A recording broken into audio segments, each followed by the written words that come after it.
നമസ്കാരം. മലയാളി വാർത്തയിലേക്ക് സ്വാഗതം. തിരുവനന്തപുരത്തെ IB ജീവനക്കാരുടെ ആത്മഹത്യയുമായി ബന്ധപ്പെട്ട നിർണായക കണ്ടെത്തലുമായി പോലീസ് രംഗത്തു വരികയാണ്. കഴിഞ്ഞ ദിവസം വളരെ മനോഹരിയും സുന്ദരിയും ഒക്കെ ആയിട്ടുള്ള ഒരു പെൺകുട്ടിയുടെ ഒരു ഫോട്ടോ സമൂഹ മാധ്യമങ്ങളിൽ നിറഞ്ഞിരുന്നു. പക്ഷേ അതിൽ വന്ന വാർത്തയും അതുപോലെ തന്നെ അതിൽ നിന്ന് വന്ന വിശദീകരണമൊന്നും തന്നെ അത്ര സുഖകരമായിരുന്നില്ല. IB ഉദ്യോഗസ്ഥയായ 25 വയസ്സിലെ ഇത്രയും ഉയർന്ന ജോലി കിട്ടുകയും ഒക്കെ ചെയ്തിരുന്ന അച്ഛനും അമ്മയ്ക്കും ഏക മകളായിട്ടുള്ള മേഘ മധുവാണ് കഴിഞ്ഞ ദിവസം ചാക്കയിലെ ട്രെയിൻ തട്ടി മരണമടഞ്ഞത്. അത് ആത്മഹത്യയാണെന്ന വിലയിരുത്തൽ പോലീസിന് ആദ്യം തന്നെ ഉണ്ടായിരുന്നു. പക്ഷേ എന്തായിരുന്നു ആത്മഹത്യയിലേക്ക് നയിച്ച കാരണമെന്ന് പോലീസിന് വ്യക്തമല്ലായിരുന്നു. എന്നാൽ ഇപ്പോൾ ആത്മഹത്യയിലേക്ക് നയിച്ചത് പ്രണയ നൈരാശ്യമാണെന്ന് വ്യക്തമാക്കുകയാണ് പോലീസ് സംഘം. മേഘ IBയിലെ ജോലിക്കാരനായ യുവാവുമായി അടുപ്പത്തിലായിരുന്നു. യുവാവ് ബന്ധത്തിൽ നിന്നും പിന്മാറിയതാണ് ആത്മഹത്യയിലേക്ക് നയിച്ച കാരണം.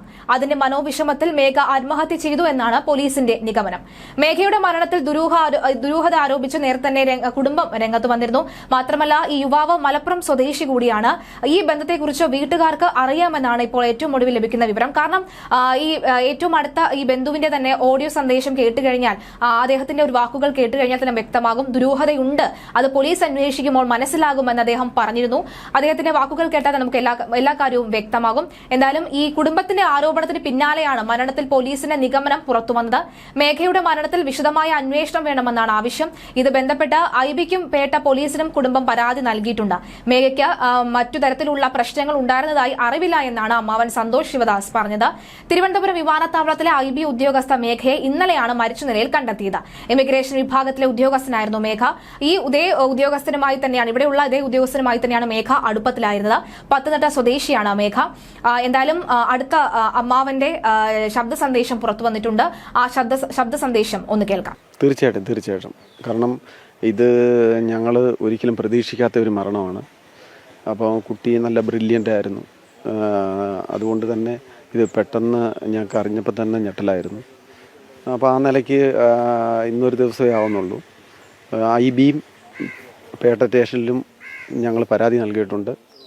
അവർ അന്വേഷണം നടത്തുന്നുണ്ട്. ആ അന്വേഷണത്തിൻ്റെ തുടർ നടപടി എങ്ങനെയാണെന്ന് അനുസരിച്ചാണ് മുന്നോട്ടുള്ള പോകാൻ തീരുമാനിച്ചിരിക്കുന്നത്. ഏത് രീതിയിലുള്ള അന്വേഷണം വേണമെന്നാണ്? ശാസ്ത്രീയമായിട്ടെല്ലാം പരിശോധിക്കണമെന്നാണ്? തീർച്ചയായിട്ടും ശാസ്ത്രീയമായിട്ട് പരിശോധിക്കണം. പിന്നെ അതുപോലെ മൊബൈൽ ഫോൺ കേന്ദ്രീകരിച്ചുള്ള അന്വേഷണം തീർച്ചയായിട്ടും ഉണ്ടാവണം. അതിന് നല്ല സഹകരണം IBയുടെ ഭാഗത്തു നിന്നും നല്ല സപ്പോർട്ട് ഞങ്ങൾക്കുണ്ട്. പിന്നെ സ്റ്റേഷൻ്റെ ഭാഗത്തു നിന്നും നല്ല സപ്പോർട്ടുണ്ട് ഇതുവരെ. അപ്പം അതും പ്രകാരമുള്ള അന്വേഷണം മുന്നോട്ട് നടക്കട്ടെ. ഇപ്പോൾ ഒരു ദിവസമല്ലേ കഴിഞ്ഞിട്ടുള്ളൂ.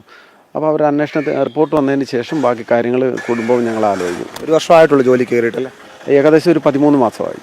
14 മാസമായി. വീട്ടിലാരൊക്കെയാണ് മേഘയ്ക്കുള്ളത്?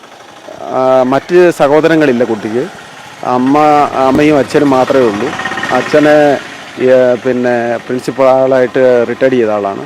അമ്മ മലമ്പുഴ കളക്ടറേറ്റിലെ റവന്യൂ ഡിപ്പാർട്ട്മെൻറ്റിൽ ജോലി ചെയ്യുന്നു. ഏറെ ആഗ്രഹിച്ച് കിട്ടിയൊരു ജോലിയായിരിക്കും. തീർച്ചയായിട്ടും ഇത്ര ചെറുപ്രായത്തിൽ IBയിൽ ജോലി കിട്ടുകയാണെങ്കിൽ അത്ര നോളജുള്ള കുട്ടിക്കെല്ലാം കിട്ടത്തുള്ളൂ. തീർച്ചയായിട്ടും ഞങ്ങളെല്ലാം സന്തോഷത്തിലായിരുന്നു. പക്ഷേ അപ്രതീക്ഷിതമായുണ്ടായ ഈ വിയോഗത്തിൽ എല്ലാവരെ പോലെ ഞങ്ങൾക്ക് അതിയായ ദുഃഖമുണ്ട്. തീർച്ചയായിട്ടും ഇതിൻ്റെ തുടരന്വേഷണമാണ് ഞങ്ങൾ ഇനിയും പ്രതീക്ഷിക്കുന്നത്. ട്രെയിൻ തട്ടി മരിച്ചു എന്നുള്ള വിവരമാണോ കുടുംബത്തിന് കിട്ടുന്നത്? അങ്ങനെ തന്നെയാണ് അറിഞ്ഞത്. പോലീസിൽ നിന്നുള്ള അറിയിപ്പ് അങ്ങനെയാണ്.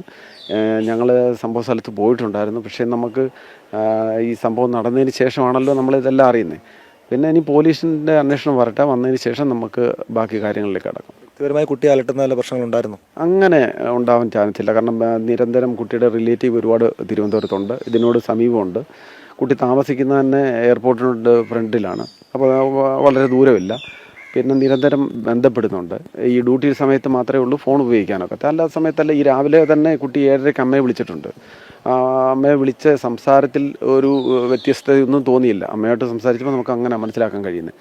അത് കഴിഞ്ഞുള്ള കാര്യങ്ങളാണ് നമുക്കും അറിയാൻ വയ്യാത്തത്. അന്വേഷണം വേണോ അല്ലെ സമഗ്രമായി? തീർച്ചയായിട്ടും നമ്മൾ IBയിലും പിന്നെ പേട്ടയിലും നമ്മൾ പരാതി കൊടുത്തിട്ടുണ്ട്. അവർ അന്വേഷിക്കട്ടെ.